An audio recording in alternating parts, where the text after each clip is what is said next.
Hey guys, this is TheTopher. Today, thanks to Kauth and Mayer in Peoria, Illinois, we're driving a 2015 BMW i3, BMW's wacky little electric hatchback from just about 10 years ago. Today, we're going to walk you around this BMW i3 and then we're going to take it out on the road and see what it's like to drive. TheTopher himself has driven an i3 and he tells me that they are quite a bit of fun, so I'm excited to find out for myself today. But before we go out on the road and see what it's like, let's walk you around it, show you what it looks like on the outside.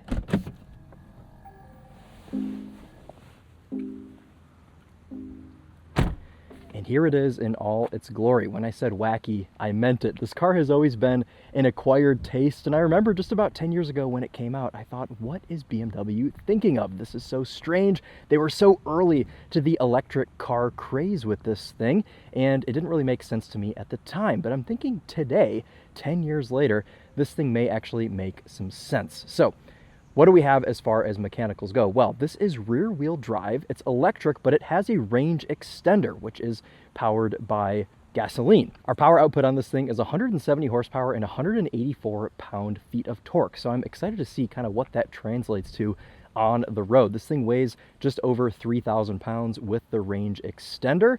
Our combined range on this car is about 140 miles. In the car, it's showing about 110 with this being fully charged, with the fuel tank being mostly full, but BMW claimed about an 80-mile electric range on this thing when it was new. So we shall see if it holds up to that today.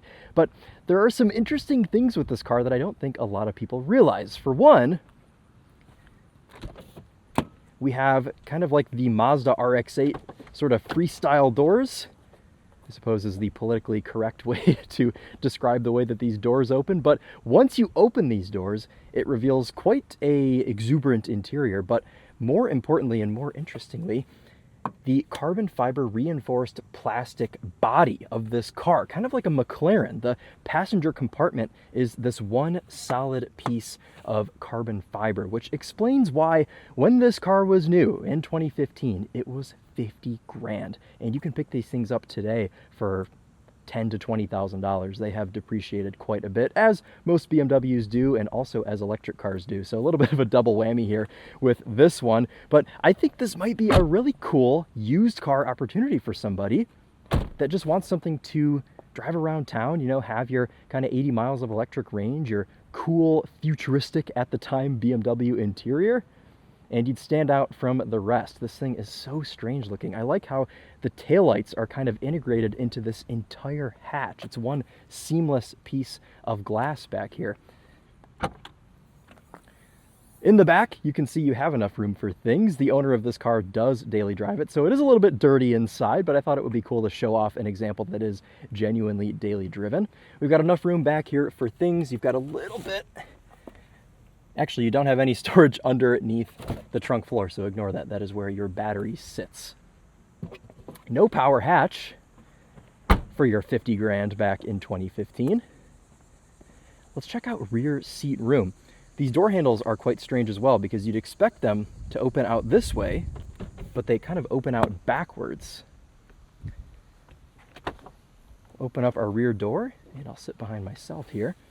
Ingress and egress into the back, a little bit weird. You have to kind of contort yourself. I'm 5'11", sat behind myself back here. I have enough room to survive.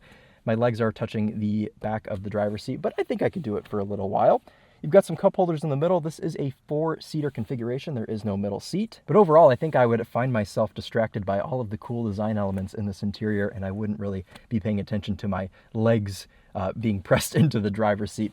Such cool design language back here. You can see these headrests fold down for better visibility. These rear door panels are beautiful. We've got some quite strange for the time, but kind of normal now, materials in this interior. These driver seats are made from a mix of wool and recycled water bottles, which we've been seeing things like this from the Koreans, Kia, Hyundai. Sometimes they integrate some stuff like that. Volvo is now using wool on their seats. And then on the dashboard up here, we have some eucalyptus wood, which is kind of an open pore, very natural design. Our glove box here opens up, that eucalyptus wood. I think it's pretty dang beautiful. I mean, I don't really have any complaints about the materials that they used in here. I could see how it could be a little bit striking at the time, but now it seems to fit right in. This car, I think, was a bit ahead of its time, and if you told me that this was only a couple of years old, I would probably believe you. So let's take a look under the frunk, because you do get a frunk in this car.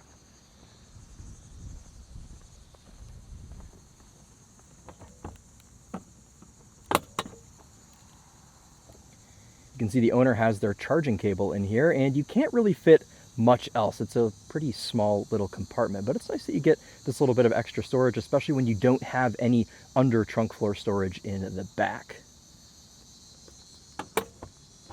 And even though this is electric, we do still get our iconic BMW kidney grills imitated here into the design of the i3. So let's talk about one last thing before we go for a drive, and that is these tires. These are a 155/70/19. So very sort of tall and narrow. I'm excited to see how these perform on the road. For tires, we have a Bridgestone Acopia EP600, just kind of a normal all-season tire on this thing. But the way that these wheels are designed, they are certainly aerodynamic, which makes sense because this is, of course, electric, and we want to try and be as aerodynamic as possible. But from the back, they just look so funny. The entire stance of this car, it's a bit strange. It's kind of like the Ford EcoSport, which I always said looked like a toddler shoe.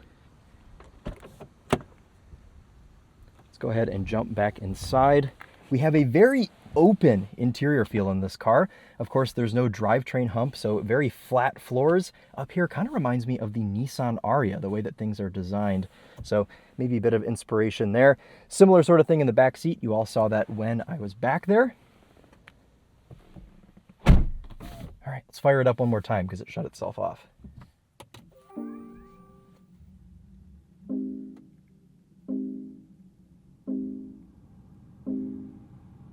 Love that startup chime. Inside, as far as storage goes, we have this little console right here. Kind of reminds me of a Mini Cooper. I would assume that it's kind of the same part. I've got my phone stowed in there right now. Glove box, like I showed you earlier, pops up there. Otherwise, not a ton of storage solutions. You have this little rubber band right here. I suppose you could store, I don't know. I don't actually know what you would put in there. Comment below what you would put in there. Couple of cup holders, and then this has just kind of normal 2015 BMW stuff. We have a drive mode selector here to choose between one of three modes: Comfort, Eco Pro, and Eco Pro Plus, which cuts off your climate control completely and limits you to 56 miles per hour. Eco Pro limits you to 60 miles per hour, but you are able to keep your climate control. And then Comfort mode is a total free-for-all. So we'll probably drive mostly today in Comfort mode, and we'll show you some of those Eco Pro modes once we are off the highway and doing other stuff. Climate control panel looks very unapologetically BMW. A little bit different. Obviously, they've had to integrate it into this very unique dashboard. The infotainment screen kind of just floats right here, which I like, and the dashboard itself is very, very large, very far away from the front of the car, but the front of the car is very short, so we have to have safety in mind, of course. This was, I imagine, at one point a white steering wheel. Over time, it has kind of turned gray and brown from the 30,000 miles that this car has on it. So interesting to see how materials have worn here in a daily driven vehicle. All right, well, why don't we take this BMW i3 out on the road and see what it's like to drive. I am really excited to experience this because I've always wanted to drive one of these. I also really want to drive an i8, but maybe someday I will be able to do that. For now, we will be happy with the i3. The shifter is, in some ways, a column shifter. You can see our start-stop button here. You guys saw me start this thing earlier. To put the car into reverse, you pull this, I don't even know, did you call that a shifter? You pull this blocky piece of trim towards you, and that puts you into reverse. No backup camera on this car. This was before the days of mandated backup cameras. We do have parking sensors, though. You can see those are displayed right there. If I got close to something, those would turn green to yellow to red. Into drive, you push away from you, and off we go.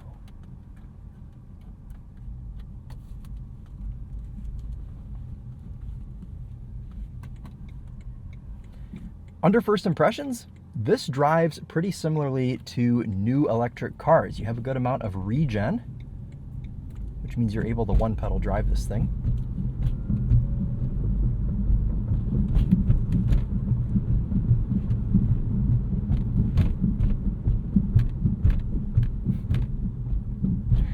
Quite a few rattles from this interior.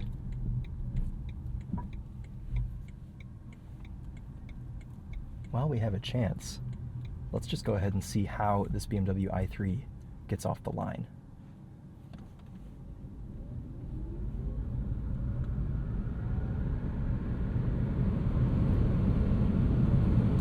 And there's 60. Doesn't feel too bad. The 170 horsepower figure did scare me a bit, but it does feel a little bit quicker in practice. Usually electric cars do, which is why when you read online, electric cars that have 1,000 horsepower, they feel like they have about 1,500.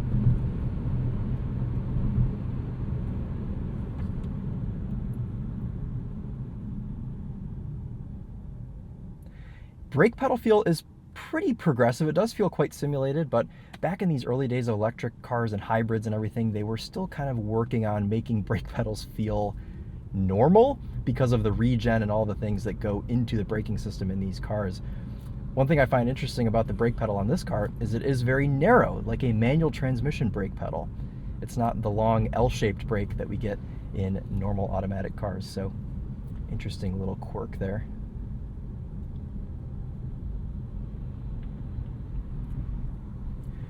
Just going around town, NVH, this thing is pretty quiet. Obviously you have some of those interior rattles that we heard earlier, but there's a very small amount of road noise. And even for this windshield sticking up pretty far, at least at 40 miles an hour, it's pretty quiet in this cabin.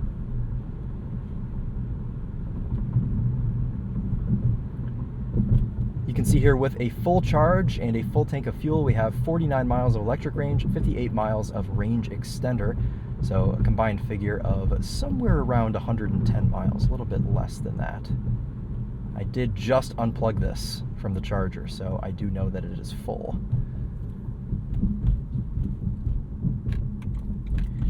We have these 2015 BMW turn signals that return to center. My mom had a 2016 328, and that was my least favorite part about driving her old F30.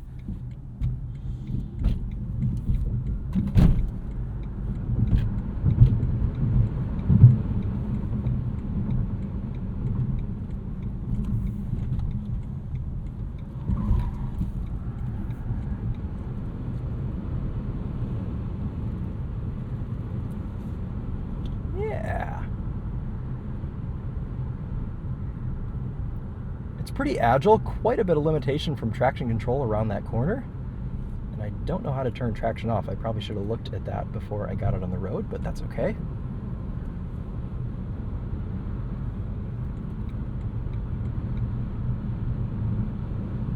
Up to highway speeds here, 65 miles an hour. And it's still pretty dang quiet. That is impressive.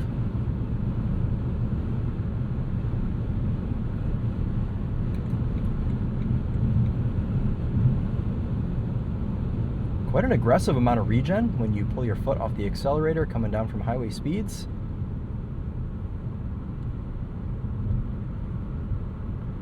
Obviously the one pedal drive tuning has come quite a long ways in the new electric BMWs, but man, this still feels pretty modern. Yeah.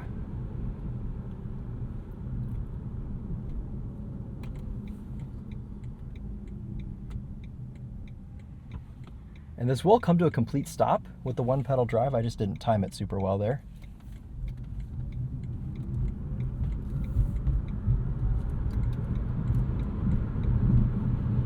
It's quick enough. I mean, I do find myself flooring it to get up to speed, but it's electric, so who cares? You're not really revving anything out.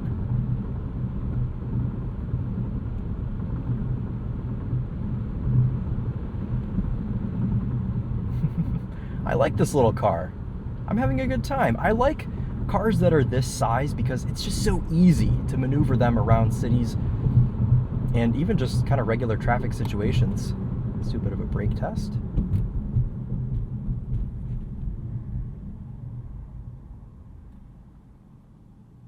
There you go. My foot is completely off the brake. We are stopped.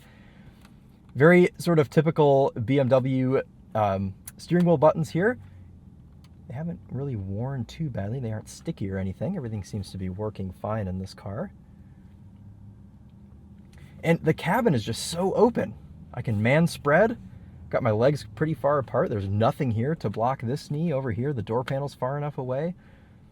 The seats are a little bit hard and thin. This is flat out.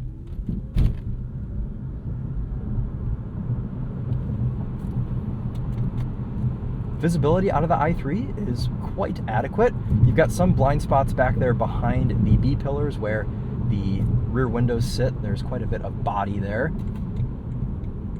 No blind spot monitors. The mirrors are actually quite small as well, but the best visibility is, of course, out this massive windscreen.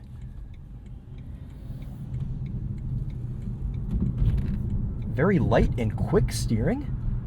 I'm a fan of how this rack feels overall. We've got a lot of body roll going on here, of course. Let's just hope this isn't like a Suzuki Samurai and it likes to stay on all four wheels.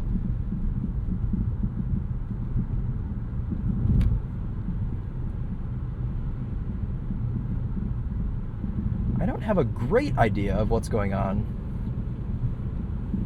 up front with the steering, but I don't imagine with the 155 section tires you're going to be doing a whole lot of canyon carving, so the steering is quite adequate for just driving around town. You can hear that eucalyptus wood creaking about like an old house.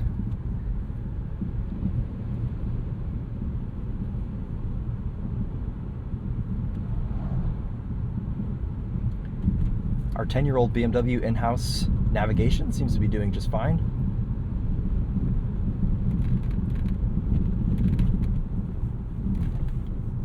Oh, yeah.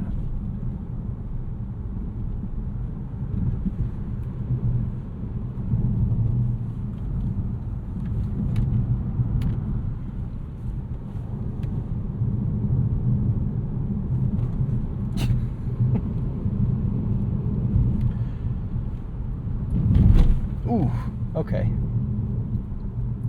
That might have been bump stop. It's just like a big golf cart. I think that's kind of the closest thing I can compare it to. Like, I feel like I'm in Florida driving a golf cart, but it has 170 horsepower, so quite a bit of fun. If you were traction control in a BMW i3, how would you turn off? That is the main question of today. Maybe it's in the infotainment. Settings. Aha! Traction control off. I don't know if that'll allow us to get off the line any quicker, but I suppose we will be able to experiment with that.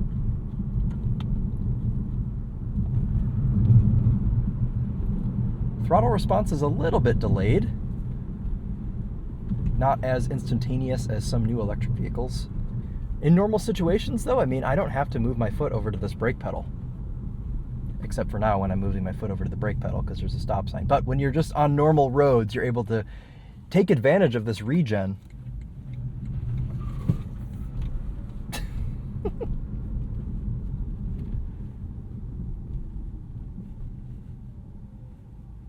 Complete stop with our one pedal drive. Nice.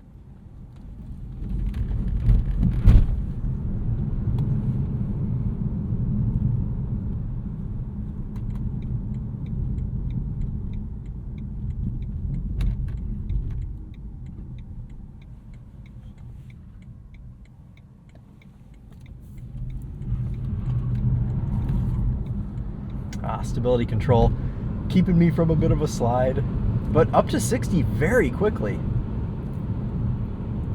All right, we'll turn traction back on and we will go back to our map. This is a completely manual adjustable seat. Didn't mention that earlier. No power settings whatsoever. I suspect a lot of kind of missing options in this car are simply to save weight because they didn't want to make this thing too heavy, because then you'd have next to no range at all.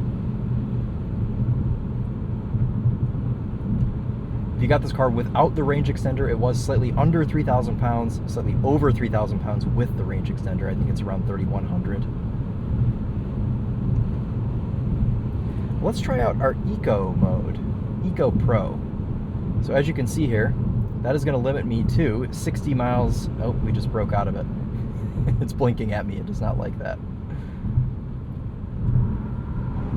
So in order to stay in true Eco Pro, I have to stay below 60 miles an hour. We're doing that right now. I do still have climate control going.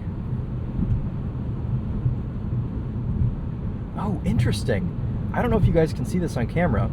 When you put this into Eco Pro, there's a little blue light that pops up on your climate control panel to let you know that your climate is in Eco as well. And then when we go down into Eco Pro Plus, oh my goodness. I have an extremely numb throttle pedal now. I mean, I can spam this and nothing really happens. It tells me Eco Pro Plus here on the climate control display, and it is limiting me to 56 miles per hour. The one nice thing about this though is you can go down, and if you keep your foot down for a couple of seconds, the car, I assume, takes that as an emergency, and it lets you break through this Eco Pro Plus and actually floor it. We're gonna go back into comfort. We're jumping back on the highway here for just a second. I'm a pretty big fan of this car. I think that $50,000 for this is absolutely absurd, and I don't think anybody actually paid that back in 2015. I'd like to think that there were probably quite a few incentives. Dealerships were probably trying to give these things away, but in 2024, as a 10-year-old car for $15,000 on the used market, I mean, hard to argue with.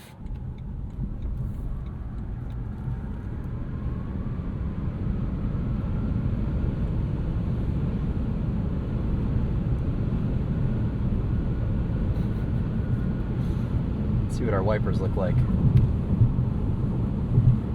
Oh, they're going nuts. I didn't mean to do that.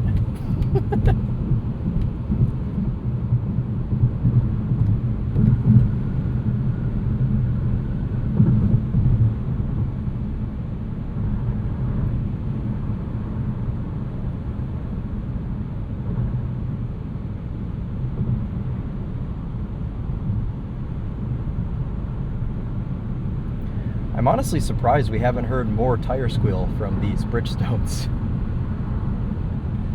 Just because they're so skinny. I mean, look at the speed we're carrying right now. Yes. Yes, i3.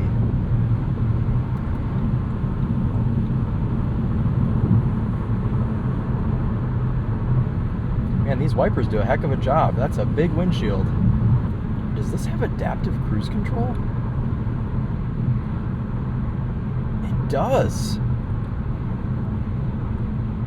So I can adjust my distance here on the left hand side. That's the furthest setting. That's the closest setting. And this i3 has adaptive cruise control. Wow! You can raise your speed in multiples of 5 by clicking this dial up, or just by moving it once. You can dial it back by 1 mile an hour increments.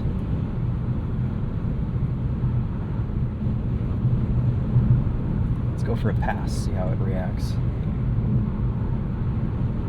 Oh yeah. This is actually a pretty well-tuned adaptive cruise system.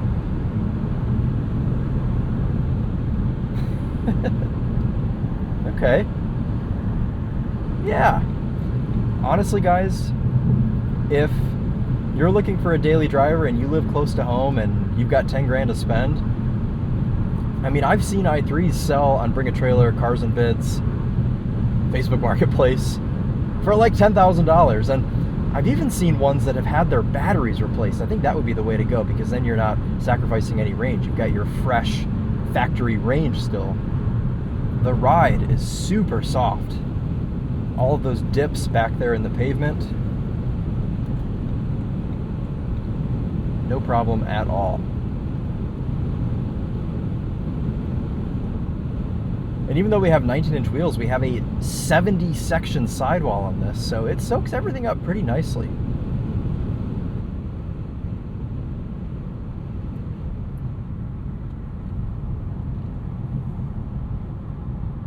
And these tires do not complain. It handles pretty nice. All right, guys, well, I'm I can't believe I'm saying this. I'm pretty impressed with this little car. It's a lot better than I thought it would be. It feels a lot more modern than I expected. And I suppose in some ways BMWs are ahead of their time, but this one especially. And another cool thing about this is it's a 10-year-old BMW, sure, but you don't have to worry about high pressure fuel pumps or Vanos or I don't know, whatever else breaks on 10-year-old BMWs, timing chain guides. You don't have to worry about any of that because it's electric. So, I don't know. I think this is a cool choice, and if you can get past the way it looks, it would be a great daily for you. Also, I gotta say that I appreciate the kind of like straight up nature of this car. There's nothing gimmicky in here. There's nothing fake. It's not playing engine notes through the speakers. There's no crazy drive modes. It's just an honest, simple electric car that is surprisingly fun to scoot around town in.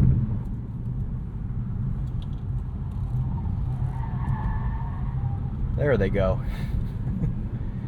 Had to get them to complain at least once in this video. Wouldn't be a true TheTopher take if I didn't. All right, let's get this BMW i3 back to Kaufenmeyer. We'll walk you around it one last time, and that'll wrap it up for us today.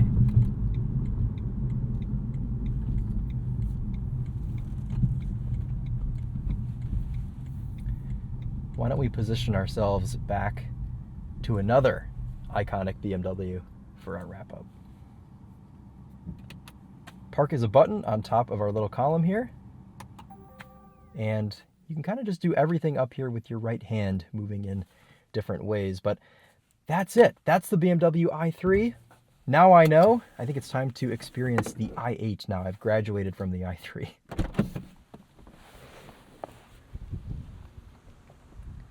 Sweet. All right. Well, thank you guys all so much for riding along with me in my first BMW i3 experience. If you have any questions about the i3, anything I left out, leave them in the comments, and we will get back to you there. But that is just about going to wrap it up for us today. Thank you guys again all so much for watching.